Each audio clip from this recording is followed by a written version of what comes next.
told you guys, it's an unfortunate situation, but it was always going to happen. It's Gabriel with the goal.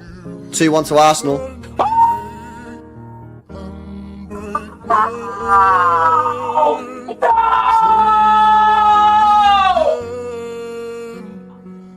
You stupid fucking idiot! What did I tell you? I told you! Hold on to the ball! Don't waste! Well,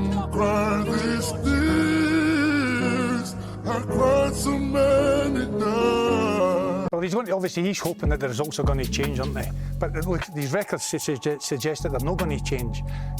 So unfortunately, if he doesn't get the results, he's going to lose his job, isn't he? It's as simple as that. He's going to lose his job. I think the 46% of them are Liverpool fans there have voted. I've just got that in there. And he needs to be sacked. I've said it before, it's horrible to come on national radio and say he needs to be sacked. I can't feel sorry for these people because they're taking £8 million home, right? Yeah. But the job is clearly too big for him. You look in the other dugout, you've got a manager that this time last season was set-piece coach. Yeah. You've got a club that's lost. You said you thought they'd struggle. I did. I got that wrong. They lost their captain. They lost two of their most influential players. Visser and Mbeumo, yeah. One of them is playing for Manchester United, and we look like the team with all those missing parts. Yeah. Hello and welcome to ACN TV. It's your boy Goldkay and you got Unkz. Come on, and right now today we're going to be talking about this weekend's Premier League scores, news, views, and clues, and everything that's going on. So, what were the highlights of this weekend? I mean, it's even worth really talking about. It has to be Man United getting pumped. Like the very first game of the weekend. That's really like, and then obviously Liverpool losing as well. Bro, I mean, last week we asked this question about Amorim. You know what I'm saying? Like, is his days numbered? Where are we at right now? Because he's saying he's not changing. Like, if you want to change the formation or wherever it is that's going on at Man United, you've got to change the man, because I'm not changing. Those were his words. It sounds like a man that wants to get sacked, innit? Yeah. I feel like where we are with Amorim right now, is simple, innit? Really, they want to pull the plug. But I'm like, obviously, from all the other people I've been watching, I'm hearing it's like the compensation. If they pull it now before the international breaks, the October, I think he'll take a hefty pay cut. So after that, because I think he has to be, because right now he's still less than a year. If he's over a year, they will pay him less. So I feel like it's definitely the compensation, because you got to think about it, like, he's really a wicked man, innit? He's here just like he knows if he's wrong and strong. He's not changing. Like, whatever he's been doing, he's been trying it from since, was it 8 months? He's been there. Like, nothing's working. Like, bro, change your tack. Come with a plan B. Try the plan B before you can go back to plan A. Yeah. And you know what was so sad as well? Like, for example, yesterday I was watching like the Arsenal game. Yeah, sorry to just jump forward.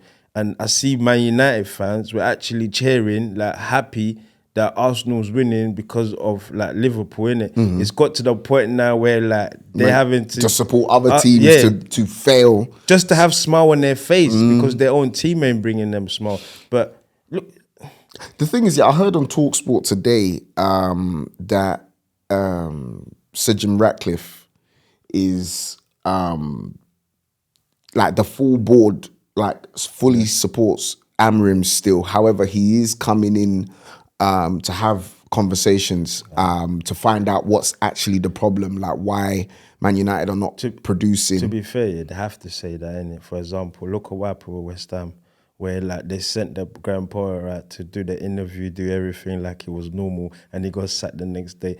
Like, you got to remember with football, the minute, because Man United is such a big club, the minute they say something like, the board split or we don't, it would just be rumbling on it. There's already, like, speculation that they want to go for Southgate. Yeah, so this morning I heard Fabrizio Romano, he kind of debunked that. He said that obviously Southgate has a good relationship with Ineos. Yeah. So because of that relationship, that's why that whole like rumor is there.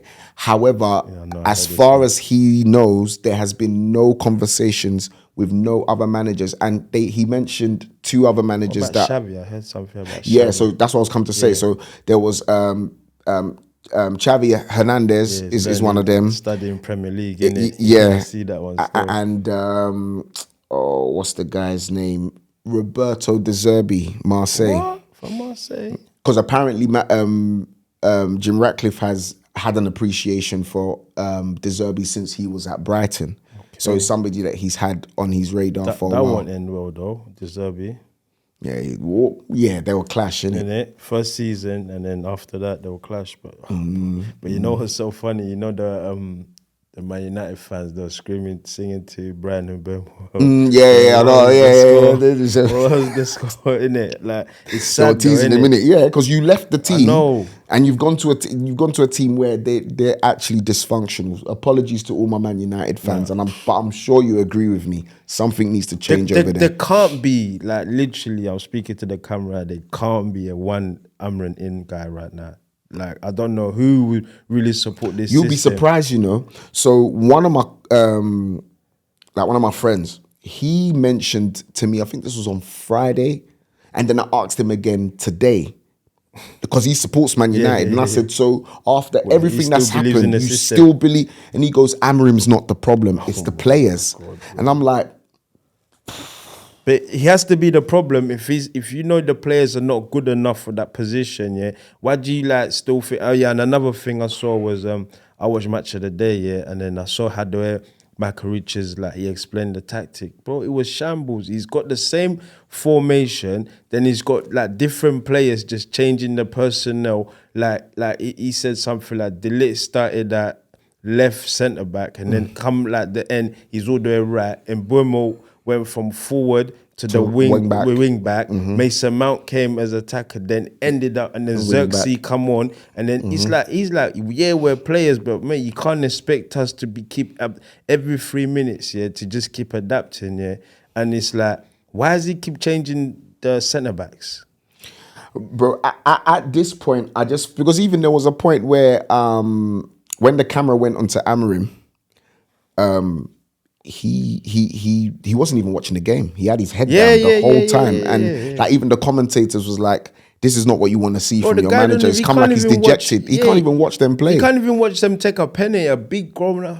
And in the he's press, looking down for the penalty, like, bro, what are you doing, bro? In the press conference, he was like, I think he even came out and admitted, he said, I don't know what to expect from Man United. As a manager, how can you not know what to expect from your own team if you haven't set those expectations? He has 7 days to coach these players, bro. Like, they're literally, because you're in no other competitions other than domestic cups. Are they even still in the domestic cups? No, because there'll be an FA Cup in January. Because they lost to Grimsby. Yeah, they'll be in January when FA Cup comes back. So you've only got FA Cup? At the moment, just Premier League. So the FA Cup will kick in next year. January. Yeah, so you've got just 1 game a week. Literally 1 game a week to get it right on the pitch, and they still can't do that. Well, to be fair, speaking of 3-1 scorelines, there was another team that got torn a new one. Chelsea. Yeah. That's another good one as well, because their manager he can't play with 10 man. Like, do you know what? He kind of reminds me of what's it called? He kind of reminds me of Ange in a way. Like, even if we go 10 man down, we're still going to play exactly the same. What confused me though is the substitutions that he made. You took off Cole Palmer and you took off. No, that was the Man United game, innit? I think Palmer was injured for the Brighton. Oh, was he? Yeah, because they played Brighton over the weekend, innit? And then no, Chalobah was sent off. Chalobah sent off, yeah. So somebody came. Who did he take off? He took off Esteval again, innit? He took off Esteval. He took off Pedro Neto. Yeah, he starts taking off all the attacking players, innit? Like and then he put. I didn't get it. Yeah, to be fair, yeah, I didn't really like watch that game too tough. But I know one thing though, yeah, Chelsea versus Brighton. You know, Chelsea is just literally Brighton's beating, innit? Bro, literally, because even the commentator said it, that like all of a sudden Chelsea and Brighton now have that rivalry because there's 5. I think they mentioned Cucurella, Caicedo, João Pedro. Who Who else? They took the manager Potter. They've taken loads Robert of Sanchez. Oh yeah, the goalkeeper. Yeah. Where did Fofana come from? Didn't Fofana come from? No, it was Leicester, innit? Was he Leicester? Yeah, Leicester. Yeah. Now, but they've took the manager. I remember Potter. They took Potter. They took a few of their board people. So basically, like Brighton is just Chelsea's B team. Chelsea's Brighton's B team, and they keep losing. You're taking all their best players, And when you come and play them, and then you you can't lose. seem to beat them. It's crazy. It's mad, innit? But it was good to see like people like Welbeck as well getting goals. Innit? Yeah. I mean, Welbeck is still got it. Premier People League, like that are just yeah, cultured, innit? yeah, Cultured. yeah. He needs to go in the Premier League Hall of Fame one day. Them man, they like at the age they're at to keep up with the new guys. You gotta give it to Welbeck, man. And then obviously Liverpool as well. Their first loss. But hey, but listen, somebody needs to. No one's talking about Crystal Palace right now, you know. But I had a feeling. I didn't think Crystal Palace was gonna win. But I just had a feeling. No, I knew they were going to win, bro. No, I just had a feeling it would be a draw. Because Liverpool has been on edge. Like, I would argue after the first, and even the first game, to be honest, they got lucky. Even though they won 4-2, they got lucky in that game because the score could have gone any way. And every game, I think they scored a last minute goal every They've game. been scoring late goals. And every game. I was so happy it happened to them. Yeah. And I'm happy for Crystal Palace as well. It had to be one of our old boys, Eddie Nketiah. Yeah. Shout out to my Ghanaians. Come on. Eddie done it for the Gooners. But I do believe, I like how Crystal Palace is looking right now. Without Eze, without Elise, they are cooking, bro. No, they are. They got a bad boy manager. Like if you want to talk about the formation that the 3-5-2 formation that Glasner's doing it, he don't seem to be taking off his defenders. Like the wing backs are doing what they need to do. Like there's no space. Like the way he plays it. If you pre, and this is no disrespect again to my Man United fans, but on paper, player for player, you might get more Crystal Palace players in there than Man United players, bro. 100%. Maxence Lacroix he would start for Man United. Yep. Munoz. Start for Man United. Gehi. Start for Man United. Wharton. Start for Man United. Definitely. Ismail Assar. Start for Man United. Is a bad boy. Mateta. Start for Man United. He just come back from injury and he's still. Even their goalkeeper Dean Henderson will start for Man United. Bad boy. He used to play for Man United. You know. I don't know why they got rid of him. Bad boy. Yeah. Nah. To be fair, just how like Crystal Palace can't hold on to their good players. I feel like their manager is gonna be in trouble as well. Like there's gonna be serious contenders coming for that guy. Who, Glasner? Yeah, 100%. To be honest 100%. though, if I was Oliver Glasner, I would stay very far away from Man United. He's got a good thing going at Crystal Palace right now. I wouldn't even. Man United it's just toxic, innit? It's bigger than how the many players. managers have been there post Alex Ferguson. And how many players leave them and get their career back on track? Bro, Rashford is cooking at Barcelona. I even saw him yesterday. He got an assist yesterday. Still. Cooking. Got an assist, back to it still. Cooking. The only player that I haven't really seen do anything since he left Man United is Garnacho. But I guess... Yeah, Garnacho, but he's in the Premier League. He's got a manager as well that's scared to put attacking players on every time they get substitutions. So I don't really think that Chelsea move is a good move for him.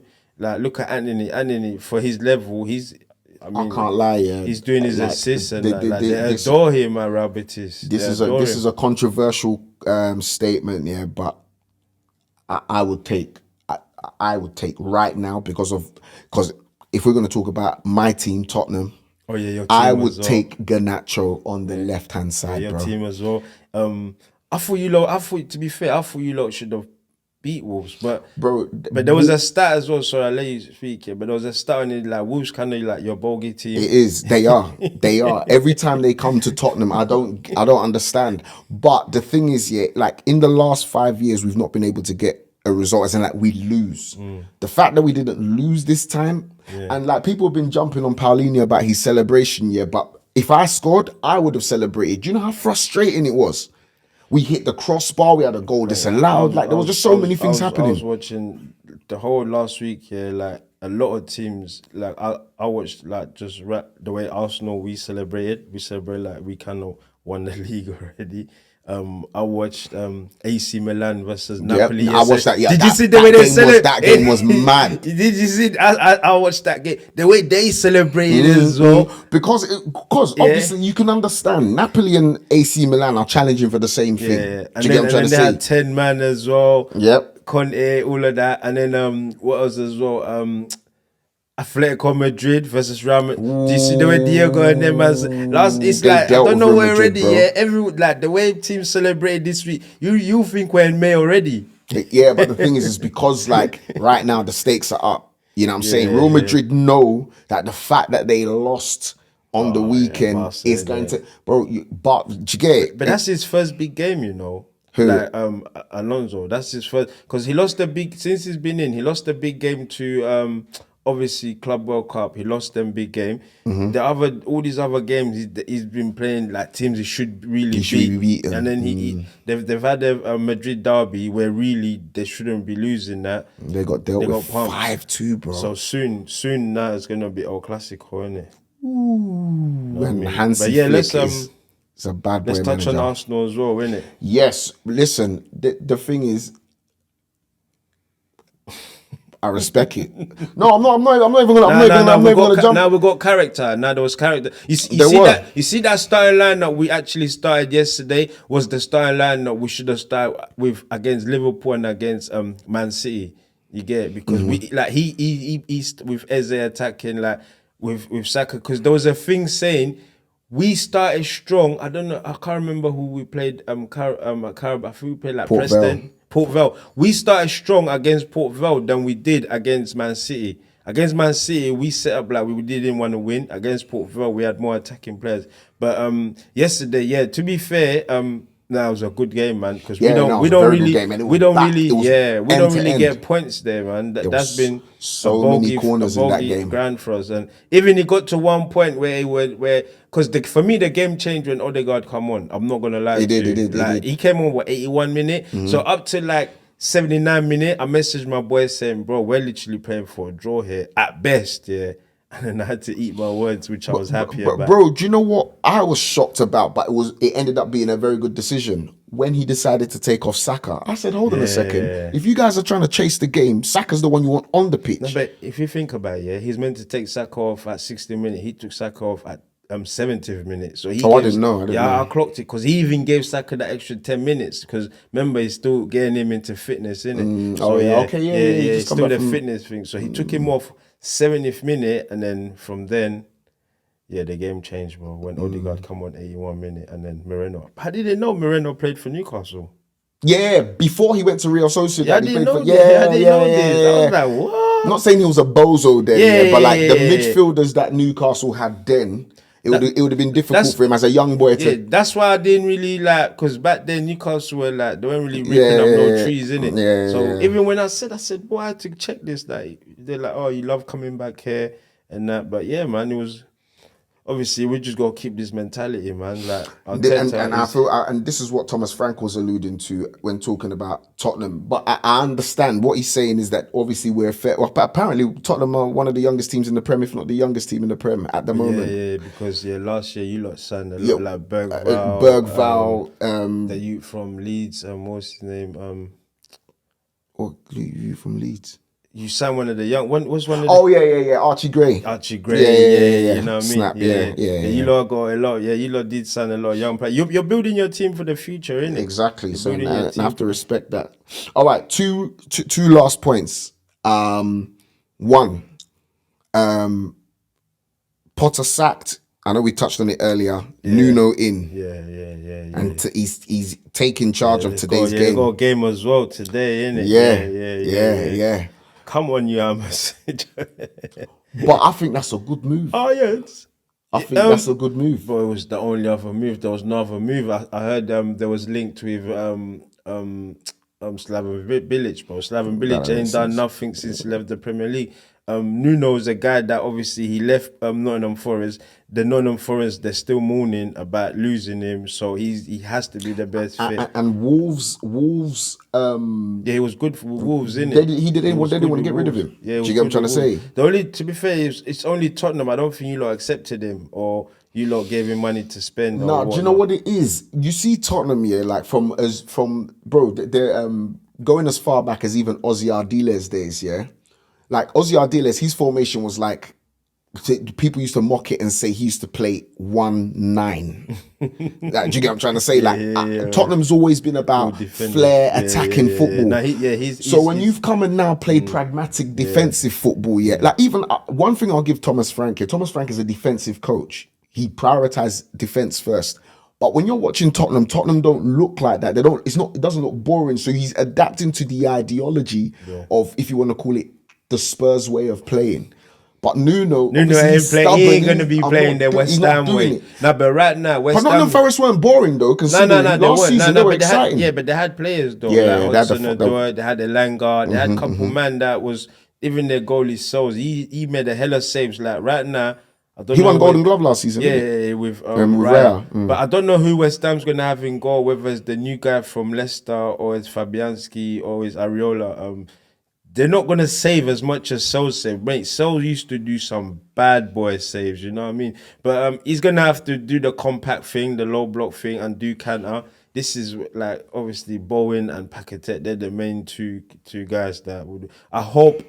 in the long run, like I don't think there's always going to be some sort of like dispute with them, but I hope for now it's a good fit, man, because I don't want to see West Ham, you know what I mean, struggle and go down. No, man, they got a good fan base, man. I love the West Ham fan base. Obviously, it's in the area, like when they win the morale. It's in the ends. Mumsy supports West Ham as well. Oh, is it? Yeah. Upton Park, innit, days. Okay, yeah. It's West Ham playing, West Ham.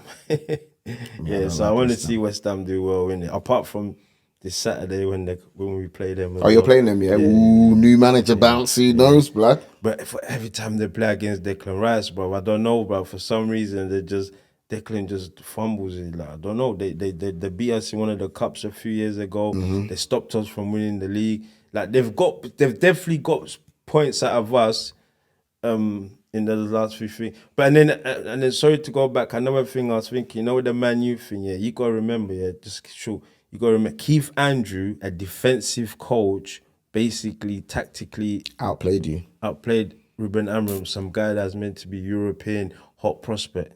The guy he's a fraud. You think he's a fraud? Well, Ruben Amorim, he's a fraud, 100%. 100%. Like, Portuguese league and Premier League's two different ball games. Definitely. All right, guys, thank you for watching. Just quickly before we go, today's the last weekend game. Score prediction for West Ham. David Moyes, mate. I think it's gonna be a draw, man. It's gonna probably be like I think something like 1-1. You think so? Yeah, I think it's gonna be 3-2. To who? Everton? I think Everton's going to win 3-2. I'm not... Because they've got a different flair now. They got that Ndiaye and, what do you call it, Grealish. But they always chop and change in between Ndiaye and the other guy, innit? They got two strikers. They got... Beto. Beto and Ndiaye, yeah. But like I said, who writes these scripts, bruv? Like Nuno's first game, West Ham. Like I mean, with David Moyes, like he's just thinking, I need to pump my old team. But my days. Yeah, it's written in the stars, bro. I hope it's a draw, man. I hope it's a draw. No, I don't want it to be a draw unless it's 3-3, bro. Else, I'm saying, yeah. Boring, I want them to win. Boring 1-1, man. Nuno's got to shut the shop. If he comes in. He only come in Saturday? Yeah. And that there's any... he's not got time to do anything. He ain't done nothing on the training. Yeah, so we'll really know after maybe 2-3 weeks in. You know what I'm saying? Yeah. So yeah, thank you guys for tuning in. Make sure to like, comment and subscribe and let your people know that ACN Sports is here. Make sure that they chime in, and please, if you got any comments, leave your comments in the comment section and we'll sure to respond to your comments. Peace.